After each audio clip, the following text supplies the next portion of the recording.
There this week's challenge is to try and see if we can do something about the government's messaging. Forget the whole issue around what's local and how far you can drive to a park. The government, and yet another example of how this whole thing is highly political, is controlling the messages you hear on any given day. Now, we've been looking to get Ian Lees-Galloway on the old radio for most of last week. He's not allowed to speak to us.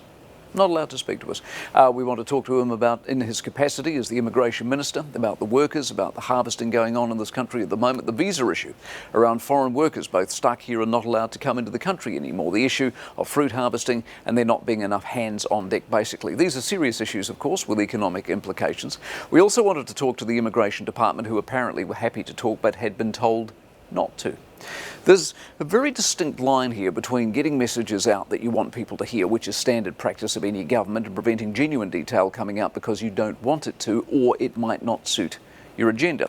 Now, part of the excuse is Ian Lees-Galloway is not on the right virus committee, so they offer up a minister who is in a sort of a one-stop shop sort of way, designed to answer all questions on all subjects. Now, not to put too fine a point on it, this is not a government festooned with great talent. A lot of these ministers under other governments would barely be making the tea, far less have a portfolio. Simply putting a person up doesn't mean questions get answered or detail gets delivered. I'll spare the names to save embarrassment, but a couple of ministers were floating about last week basically saying, we don't have the detail, we haven't talked about that, I'm not sure where we are with that, and any other series of 101 PR spin lines designed to say basically nothing.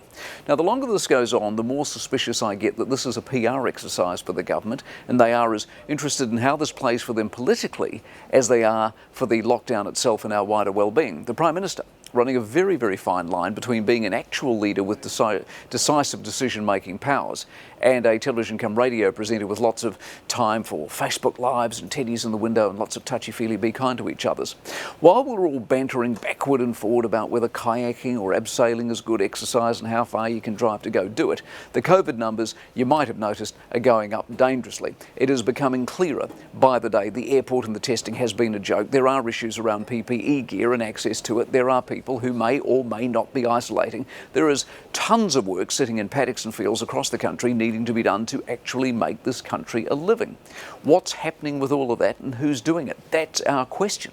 And Ian Lees-Galloway has the answer, and yet he's locked away. So we can let the hand-selected control of the message in the media take place. Some of the media might want to wake up to a bit of this and realise they're being basically played. Surely I cannot be the only one who wants some proper insight, information and answers from the proper people.